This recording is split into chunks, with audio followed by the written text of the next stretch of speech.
औज़ुबिल्लाहिमिनश्शैतानिर्रजीम बिस्मिल्लाहिर्रहमानिर्रहीम। मेरा नाम काशिफ़ सरवर है और आप देख रहे हैं यूट्यूब चैनल किसान क्लिनिक।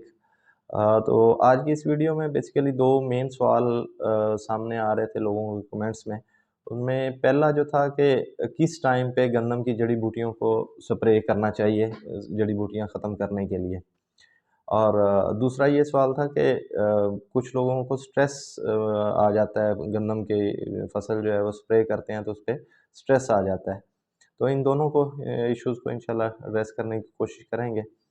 तो पहली जो बात है कि गंदम को जड़ी-बूटियाँ ख़त्म करने के लिए स्प्रे किस टाइम करना चाहिए? तो इसका जो आइडियल टाइम है वो पहले पानी के बाद। आइडियल इसलिए बोल रहा हूँ कि पहले पानी के बाद जब ज़मीन वत्तर आ जाएगी, तो उस वक़्त तक तमाम जड़ी-बूटियाँ जो हैं वो ज़मीन से बाहर निकल आती हैं या उग आती हैं।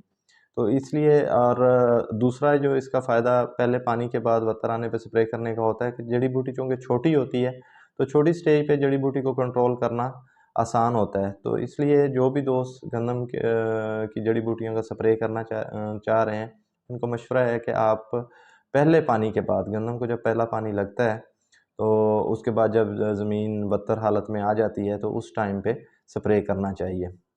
अच्छा दूसरी स्ट्रेस के हवाले से बड़ी यानी कि लोगों ने पूछा है दोस्तों ने कि जी स्ट्रेस क्यों आता है या गंदम पीली क्यों हो जाती है? तो उसमें 2-3 फैक्टर हैं वो आपके साथ शेयर कर लेता हूँ।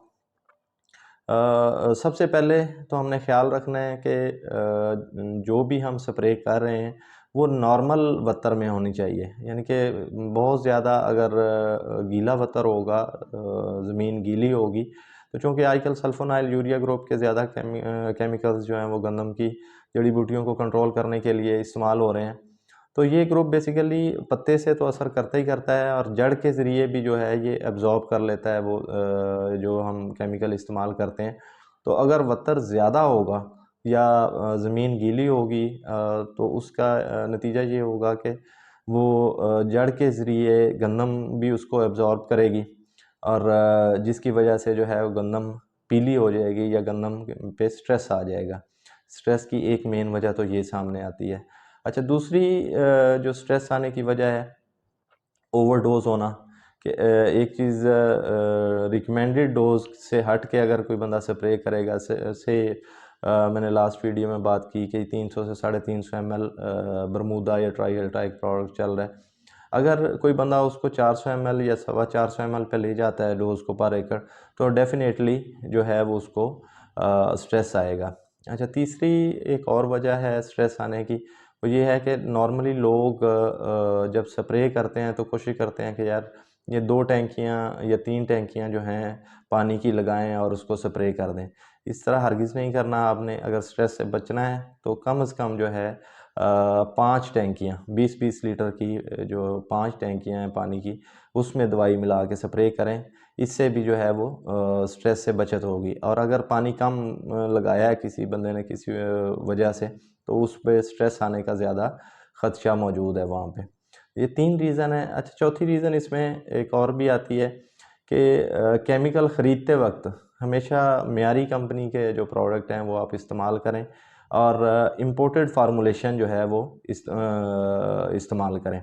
इम्पोर्टेड और लोकल फ़ार्मूलेशन का फ़र्क ये है कि ये जो इम्पोर्टेड फ़ार्मूलेशन है ये जो जहाँ से भी केमिकल आ रहा है मोस्टली चाइना है सोर्स जो है तो वहाँ से इसको फ़ार्मूलेट करके तैयार करके भेजते हैं। इसको हम बोलते हैं इम्पोर्टेड फ़ार्मूलेशन।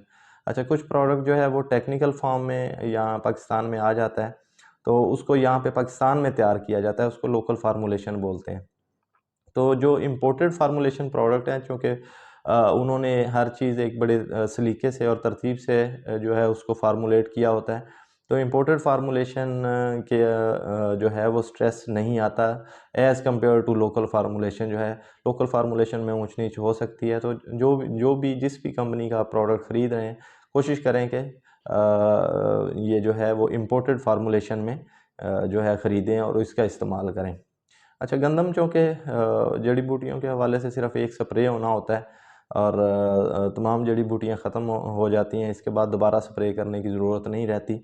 तो जो भी केमिकल या जो भी प्रोडक्ट आप ख़रीद रहे हैं, बड़ी तसल्ली से ख़रीदें।